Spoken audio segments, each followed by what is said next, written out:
Baba deo, oguye kudeye baba wo. Baba deo, oguye kudeye baba. Okay, so I wanted to use Marvel's comic book character, the Black Panther, as a springboard to discuss topics related to African STEM, science, technology, engineering, and math. So the story of Marvel's Black Panther is an interesting and fictional story which weaves together and draws upon multiple fascinating factual elements found throughout various African cultures throughout time. Perhaps the most important of these facts and themes in the story of the Black Panther is the significance of metallurgy and blacksmiths in African culture, spiritual systems, and technological development. So first, let's discuss the fictional story of the Black Panther and the fictional country of Wakanda. So the story basically goes 10,000 years ago, a meteorite composed of a metal called vibranium crashed on planet Earth and landed in the country of Wakanda in northeastern Africa. The crashed vibranium meteorite created a mountain or mound, which was discovered by the Panther tribe in Wakanda, who became the guardians of the vibranium mound. The deities Bast and Sekhmet are two feline deities of the Panther tribe, and the king and protector of the Panther tribe is a warrior who holds the title of the Black Panther. The Black Panther also has a group of all-female warriors who serve as his personal bodyguards called the Dora Milaje. As guardians of the vibranium metal mound, the Panther tribe became skilled blacksmiths and metallurgists in antiquity, which translated into a highly technologically advanced and economically stable African country in present day, where one of the major resources of the country of Wakanda is the vibranium metal. Because of their high level of advanced technology, Wakanda has never been conquered, colonized, or enslaved. So now let's discuss the factual elements that the story of the Black Panther and Wakanda draws on. So in reality, the metal that was basically transformative in terms of technological development in antiquity was iron. Now, when we study the history of iron and iron smelting, we find that the earliest known iron artifacts are 9 small beads dated to 3200 BC, and they were found in ancient Egypt, northeastern Africa. These 9 small beads were meteoric iron that was shaped by hammering, and this evidence shows that the ancient Africans in Egypt were the first to use iron prior to the official start of the Iron Age. The ancient Egyptians called this meteoric iron Ba in Pet, meaning iron from the sky or metal from heaven.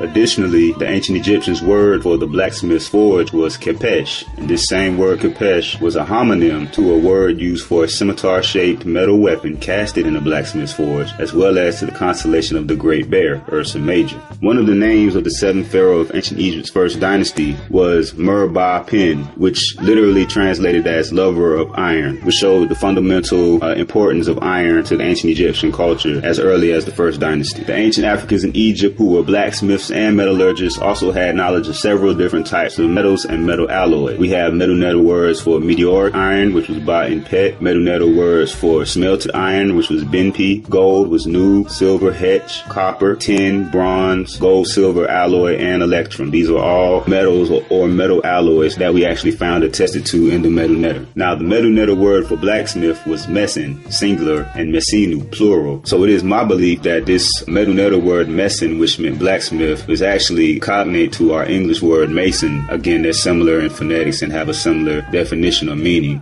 Additionally, the word nebi in metal nether meant to smelt or to work in metals, and it was a homonym to the word which meant leopard or panther. So the word nebi in metal nether could have been used to refer to a blacksmith or to a leopard or a panther. Now, the ancient Egyptian blacksmith deity Ptah, who represented the primordial mound. Again, remember that the vibranium mound was the home of the Panther tribe in Wakanda, and here the actual blacksmith deity in ancient Egypt was Ptah, who represented the primordial mound, and he had 2 wives, Sekhmet and Bast, which were both represented by felines. Ptah's son by Bast was the lion-headed deity of war named Mahes, who was also called Apedemek in Meroe in Nubia. Additionally, the Sem priests of Ptah, who were also blacksmiths and metallurgists, wore leopard skins, and again, these people were more scientists than priests, more engineers than magicians, contrary to popular interpretation. Additionally, the wearing of leopard skins was a custom of the Nubians of Meroe, and the Nubian kingdom of Meroe was a huge iron smelting capital in antiquity. Now, it's important to know that a panther is just a melanistic leopard. Anytime you see a black panther, it's essentially the same thing as a leopard. It's just all black. So after the fall of the ancient Egyptian and Nubian empires, over time, we see various leopard secret societies societies who are also blacksmiths spring up across the African continent. We have the Ekpe Leopard Society in Nigeria, who writes using the Nsibidi script. We have the Abakua Leopard Society in Cameroon and Nigeria. We have the Anyoto Anita Leopard Society in Sierra Leone, Liberia, Ivory Coast, and Nigeria. And we have the Leopard Society of Basilan in Liberia, who writes using the Vai script. In the books African Jungle Doctor by Werner Jung and Jungle Pilot in Liberia by Abe Gunther, an experience in Basilan, Liberia during the early 1900s is described, where reports were made about leopard men and people who would dress in leopard skins and fashion and wear claws of steel, which they would use as weapons. Brass metal rings, which represented water spirits, were forged by the blacksmiths of the tribes of Basilan and left as offerings to the brass god of the leopard men. The Kru people believe that these objects are actual living creatures that can be found in creeks, rivers, and lagoons. So again, this is an actual factual account of Africans who were blacksmiths on the continent who actually dressed in leopard skins and crafted metal weapons, just like the Black Panther from the Marvel Comics. Now, these metal objects that they call water spirits have shared interpretive meaning with the Dikinga cosmogram from the Congo, Thor's spinning hammer, also called the swastika, and Ta's hammer. All of these objects have the same interpretive meaning, which have a direct connection to blacksmiths. So when we talk about spirits of the water, we can find a direct connection with that to the Dogon blacksmiths in the story of the Nomo. The Mandi, Bamana, and Dogon blacksmiths of Mali tell stories about water spirits called the Nomo, who were blacksmiths of a metal from the star Sirius called Sagala. The Mandi blacksmiths also control a force called Nyama, which is synonymous with Nyami of the Akan culture. An important blacksmith ancestor in Akan culture is Nana Adade Kofi.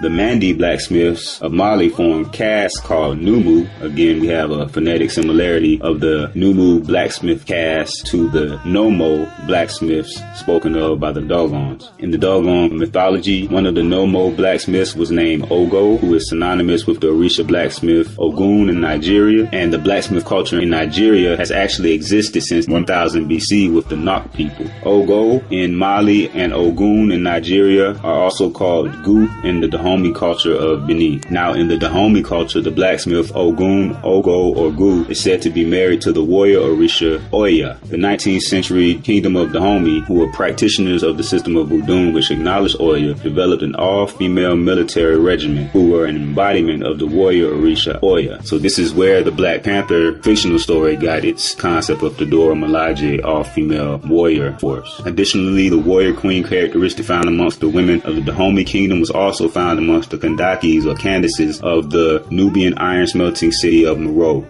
So as we can see, the role of the blacksmith has been central and integral to African culture, society, spirituality, and technology through the ages, and the leopard, panther, or feline has been one of the symbols associated with African blacksmiths since ancient